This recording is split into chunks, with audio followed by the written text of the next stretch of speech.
레위기 24장. 주님께서 모세에게 말씀하셨다. 너는 이스라엘 자손에게 명하여 올리브를 찧어서 짜낸 깨끗한 기름을 가져다가 등불을 켜게 하되 그 등불을 늘 켜두어라.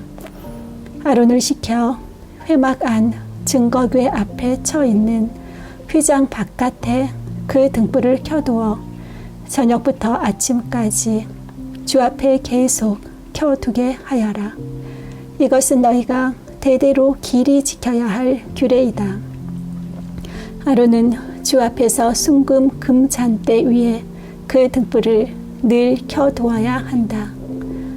너는 고운 밀가루를 가져다가 과자 한 개당 밀가루 10분의 2 에바를 들여 과자 12개를 구워 한 줄에 6개씩 2줄로 주의 앞 순금 상 위에 차려 놓아라.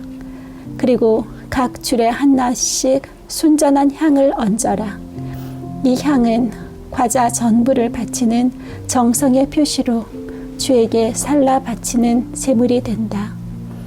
안식일이 올 때마다 아론은 이스라엘 자손을 대신하여 이 음식을 주 앞에 늘 차려 놓아야 한다. 이것은 영원한 언약이다. 이 제물은 아론과 그의 아들들의 몫이다. 이것은 주에게 살라 바치는 제물 가운데서도 가장 거룩한 것인 만큼 그들은 이것을 거룩한 곳에서 먹어야 한다. 이것은 그들의 길이 지켜야 할 규례이다. 이스라엘 자손 가운데 한 아들이 있었는데 그의 어머니는 이스라엘 사람이고 아버지는 이집트 사람이다. 이스라엘 여자에게서 난 그 아들이 한 번은 진에서 어떤 이스라엘 남자와 싸웠다. 이스라엘 여자에게서 난 아들이 주님의 이름을 모독하면서 저주하는 말을 하였다.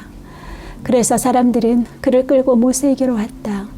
그의 어머니 이름은 슬로밋인데 단 지파에 속하는 디브리라는 사람의 딸이다. 사람들은 그를 가두어 놓고 주님의 뜻이 그들에게 밝혀질 때까지 기다렸다. 주님께서 모세에게 말씀하셨다. 나 주를 저주하는 말을 한 그를 너는 진 바깥으로 끌어내라. 나에게 저주하는 말을 들은 사람들이 모두 그 자의 머리 위에 손을 얹은 다음에 온 회중은 그를 돌로 쳐라.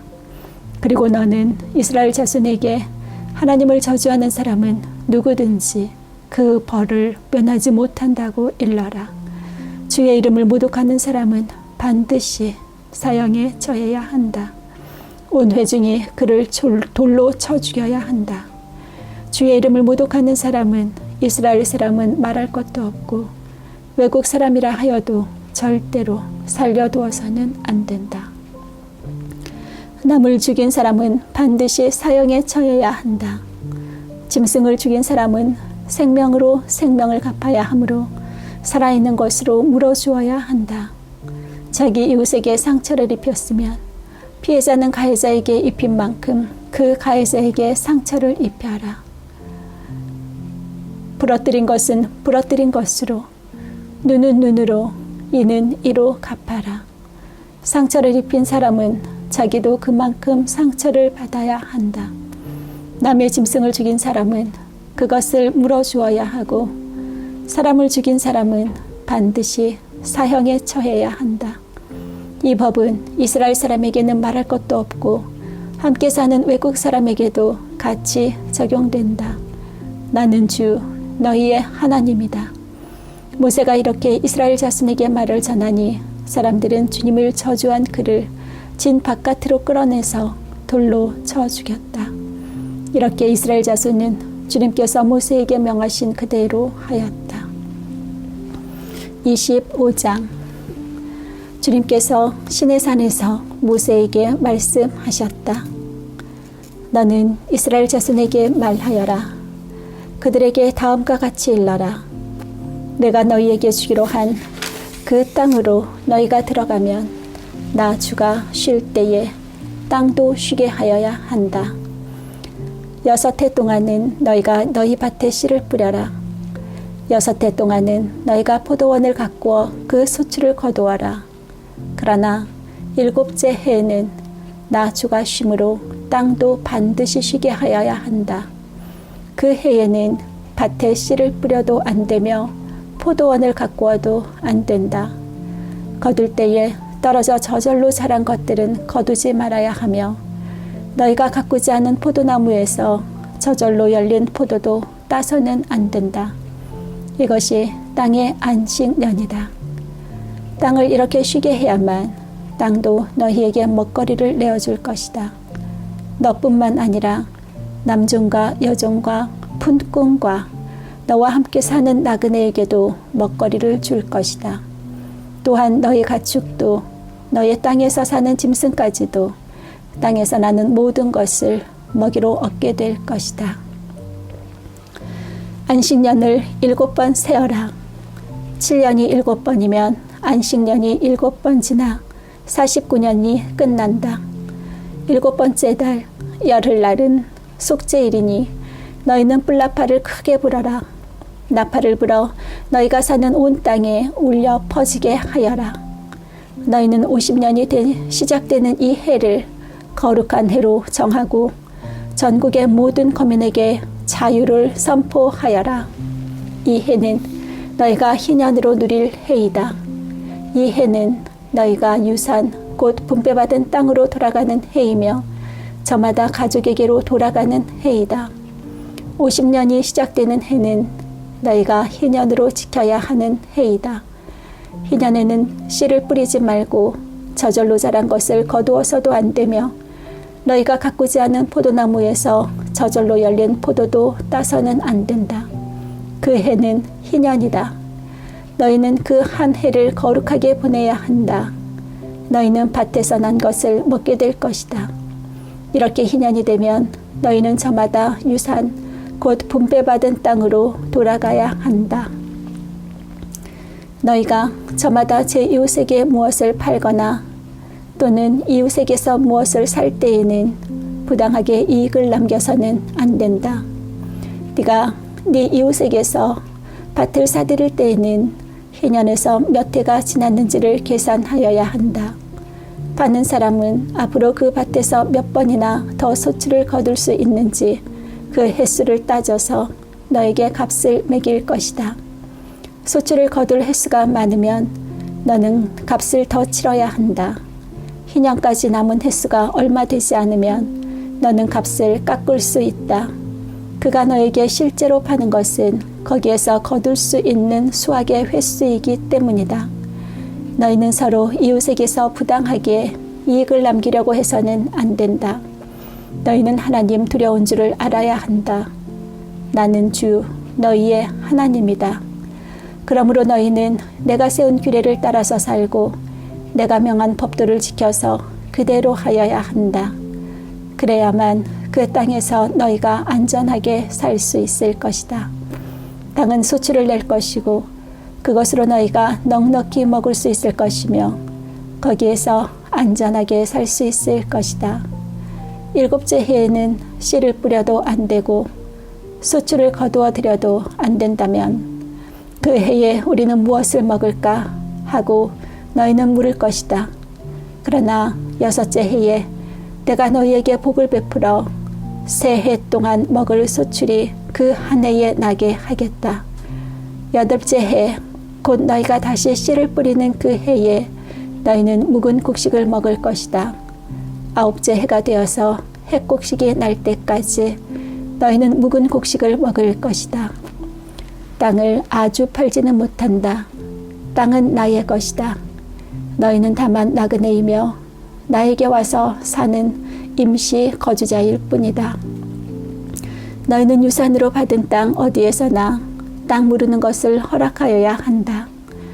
네 친척 가운데 누가 가난하여 그가 가진 유산으로 받은 땅의 얼마를 팔면 가까운 친척이 그 판 것을 물을 수 있게 하여야 한다. 그것을 물을 친척이 없으면 형편이 좋아져서 판 것을 되돌려 살 힘이 생길 때까지 기다려야 한다.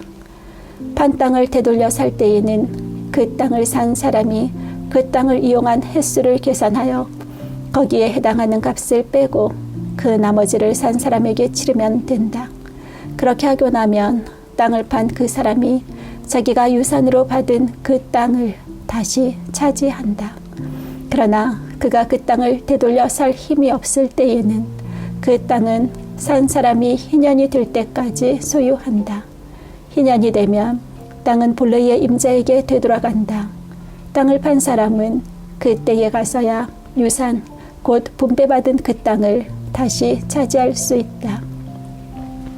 성곽 안에 있는 집을 팔았을 때에는 한 해 안에는 언제든지 되돌려 살 수 있다. 집을 판 사람은 한 해 동안은 그것을 물을 수 있는 권리가 있다. 그러나 판 사람이 그것을 한 해 안에 되돌려 사지 못하면 성곽 안에 있는 그 집은 아주 산 사람의 소유가 되어 대대로 그 자손에게 넘어간다. 희년이 되어도 본래의 집 임자에게 돌아가지 않는다. 그러나 성곽이 없는 마을에 지은 집은 그것들을 토지와 같이 여겨 판 사람이 언제든지 물을 수 있고 되돌려 살 힘이 없을 때에는 희년이 될 때까지 기다렸다가 본래의 임자가 그것을 다시 차지한다. 그러나 르이 사람의 성읍, 곧 그들이 유산으로 받은 성읍 안에 있는 집은 그렇지 않다. 르이 사람은 성읍 안에 있는 집을 팔았어도 언제든지 그것을 다시 물을 수 있다.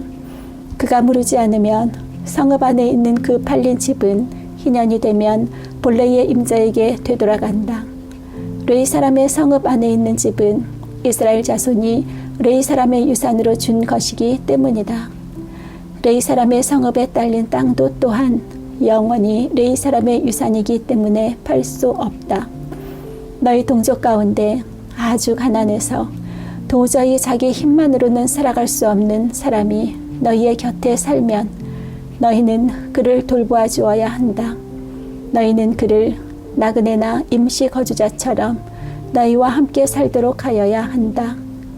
그에게서는 이자를 받아도 안 되고 어떤 이익을 남기려고 해서도 안 된다. 너희가 하나님 두려운 줄을 안다면 너희의 동족을 너희의 곁에 데리고 함께 살아야 한다. 너희는 그런 사람에게 이자를 받을 목적으로 돈을 구워주거나 이익을 볼 셈으로 먹거리를 구워주어서는 안 된다. 나는 너희의 하나님이 되려고 너희에게 가나안 땅을 주고 너희를 이집트 땅에서 이끌어낸 주 너희의 하나님이다. 너희 곁에 사는 동족 가운데서 누군가가 가난하게 되어서 너희에게 종으로 팔려왔어도 너희는 그를 종 부리듯 해서는 안 된다. 너희는 그를 품꾼이나 임시 거주자처럼 너희의 곁에서 살도록 하여야 한다. 너희는 희년이 될 때까지만 그에게 일을 시키다가 희년이 되면 그가 자식들과 함께 너희를 떠나 자기 가족이 있는 조상에게서 받은 유산의 땅으로 돌아가도록 하여야 한다. 그들은 내가 이집트 땅에서 이끌어낸 나의 품꾼이므로 너희가 그들을 종으로 팔 수 없다. 너희는 그를 고되게 부려서도 안 된다. 모름지기 너희는 하나님 두려운 줄을 알아야 한다. 너희가 남종이나 여종을 두려면 너희의 주변에 있는 여러 나라에서 남종이나 여종을 사들일 수 있다. 너희는 또 너희와 함께 사는 외국인 거주자의 자손 가운데서나 너희의 땅에서 태어나서 너희와 함께 사는 그들의 가족 가운데서 종을 사서 너희의 소유로 삼을 수 있다. 너희는 또 그 종들을 너희의 자손에게 영원한 유산으로 물려줄 수도 있다. 바로 이들은 너희가 종으로 부려도 된다. 그러나 너희의 동포 이스라엘 자손들끼리 서로 고되게 부려서는 안 된다. 너희와 함께 사는 나그네 신사가 든 외국 사람이나 임시 거주자 가운데는 부자로 사는 사람이 있는데 마침 그 이웃에 너희의 동족이 살고 있다가 가난하게 되어서 그 외국 사람에게나 너희와 같이 사는 임시 거주자에게나 그 가족 가운데 누구에게 종으로 팔렸다고 하자. 종으로 팔려간 다음이라 하더라도 그는 종으로 팔릴 때에 받은 값을 되돌려주고 풀려날 권리가 있다.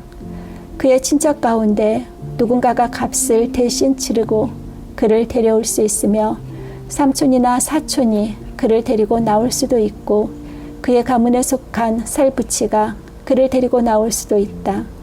그 사람이 넉넉하게 된 뒤에 스스로 그 값을 치르고 나올 수도 있다.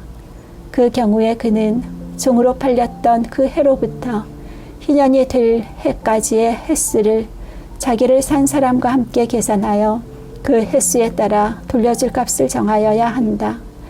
그 가운데서 그가 주인을 섬기며 일한 기간은 그가 이미 주인에게 일을 하여 준 기간이므로 값의 일부를 치른 것으로 계산하여야 한다.